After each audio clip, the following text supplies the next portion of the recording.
Em 1945, os Estados Unidos e o Japão se enfrentavam havia 4 anos na Guerra do Pacífico, um dos principais cenários da Segunda Guerra Mundial.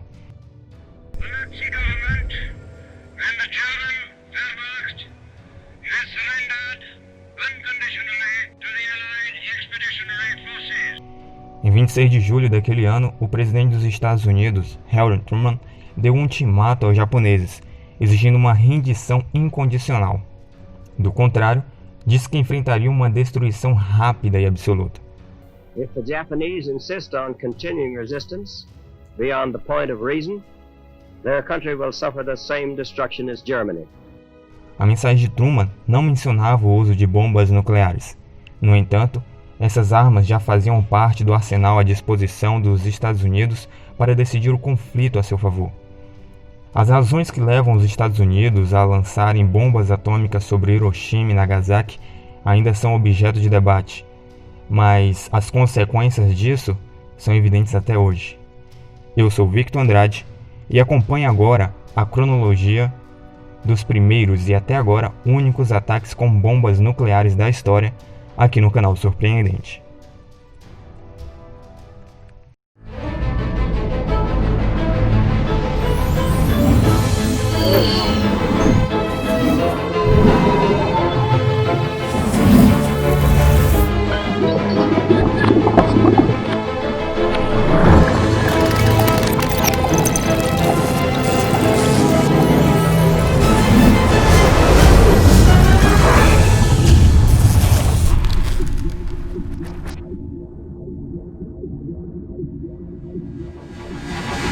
Hiroshima, 6 de agosto de 1945, 8h15 da manhã. O primeiro alvo escolhido foi Hiroshima. Hiroshima havia sido escolhida como primeiro alvo em parte porque ela já havia sido bombardeada antes, e em parte porque tinha ali uma base militar japonesa. August 6, 1945. At about 8:09 a.m., people were getting ready for work. Piloting the Enola Gay, carrying the atom bomb. O Enola Gay, um bombardeiro B-29 pilotado pelo coronel Bauer Timbers, sobrevoava Hiroshima a cerca de 9,5 km de altura quando soltou a bomba Larry Boy, que explodiu no ar a aproximadamente 600 metros do solo.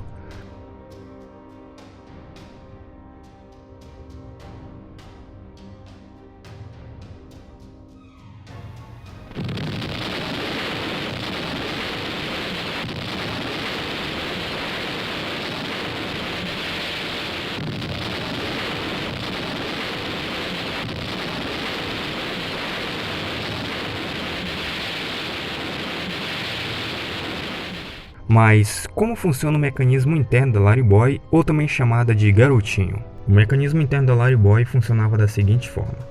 A carga de urânio se divide entre um projétil e um alvo. A bomba funcionava como um revólver gigante. Sacos de pólvora são acesos para criar pressão, que faz o projétil se deslocar para frente e esmagar-se contra o alvo. Em questão de segundos, a massa crítica cria uma reação nuclear em cadeia, liberando uma quantidade colossal de energia destrutiva. A Larry Boy transportava 64 kg de urânio, mas a fissão teria ocorrido em somente 1,4% dessa carga. Ainda assim, a explosão causada pela Larry Boy teve uma força equivalente a 15.000 toneladas de dinamite, ou seja, 15 milhões de quilos. Para você ter uma ideia, só 1 kg de dinamite dá para explodir um carro por inteiro. O que acontece é que, assim que uma bomba atômica explode, são liberados raios gama, nêutrons e raios X a uma distância de 3 km. Essas partículas bombardeiam tudo o que encontram em seu caminho e destroem completamente as células humanas. No caso da bomba de Hiroshima, 92% das pessoas que estavam num raio de 600 metros do marco zero, o local onde foi jogado a bomba, morreram. A single bomber, one bomb exploding 1,500 feet above the target, leaving no crater.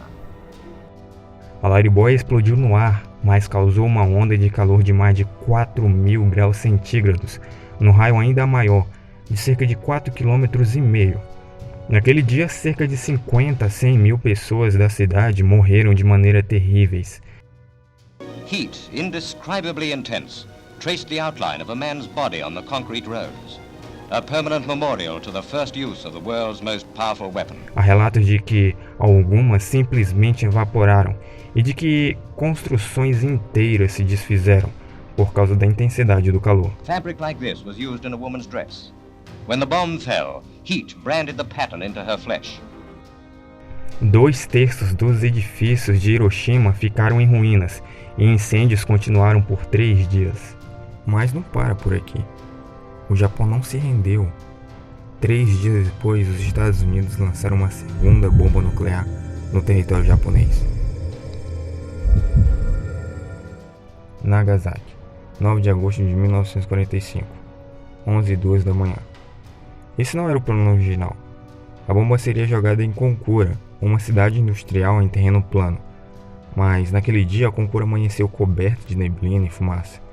Por isso, o piloto americano Charles Sweeney se dirigiu a Nagasaki e lançou a bomba Fat Man, ou Homem Gordo, que também explodiu no ar a cerca de 500 metros do solo. Nagasaki ficava entre 2 vales e tinha um terreno bem mais acidentado do que Hiroshima e Konkura. Esse era um dos motivos pelos quais ela não era o alvo originalmente. E o terreno, de fato, ajudou a limitar a área de destruição da bomba. O problema é que Fat Man era uma bomba ainda maior e mais potente do que Larry Boy. A bomba Fat Man era feita de plutônio. O material era mais fácil de ser obtido e mais eficiente do que o urânio, mas sua utilização requeria um mecanismo mais complexo. O plutônio não era puro. Isso poderia detonar uma reação em cadeia prematura que reduziria muito o potencial explosivo da bomba. Foi usado então um mecanismo de implosão para ativar a bomba antes que essa fissão espontânea ocorresse. Dessa vez, a energia liberada equivalia a 21 milhões de quilos de dinamite. Entre 28 mil e 49 mil pessoas morreram no dia da explosão, e cerca de 40% da cidade ficou totalmente destruída. Escolas, igrejas, casas e hospitais vieram a escombros. Mas para a população, os efeitos daquelas bombas se estenderam por muito tempo depois daqueles primeiros dias. Até o final daquele ano, se estima que entre 110 mil e 210 mil pessoas podem ter morrido por causa daqueles bombardeiros. E para os sobreviventes, chamados de hibakushas, o sofrimento estava apenas começando. Em um primeiro momento, sofreram queimaduras que lhes arrancaram pele e outros tecidos. A exposição ao material radioativo lhes causou náuseas, vômitos, sangramento e queda de cabelo. Com o tempo, algumas pessoas da região desenvolveram cataratas e tumores malignos. 10 anos depois dos bombardeios, a taxa de incidência de câncer de tireoide, de mama e de pulmão entre sobreviventes era mais alta que a do resto da população. A devastação causada pelas 2 bombas forçou a rendição incondicional do Japão. O acordo foi assinado no dia 2 de setembro em um navio americano da Baía de Tóquio e pôs fim definitivamente à Segunda Guerra Mundial. Hoje, Hiroshima e Nagasaki são importantes centros comerciais e industriais no Japão. Ambas têm praças e museus que homenageiam as vítimas das bombas. Os hibakushas que ainda vivem têm cerca de 80 anos. Alguns se tornaram ativistas contra a proliferação de armas nucleares e compartilham suas histórias para manter viva a lembrança dos horrores da guerra.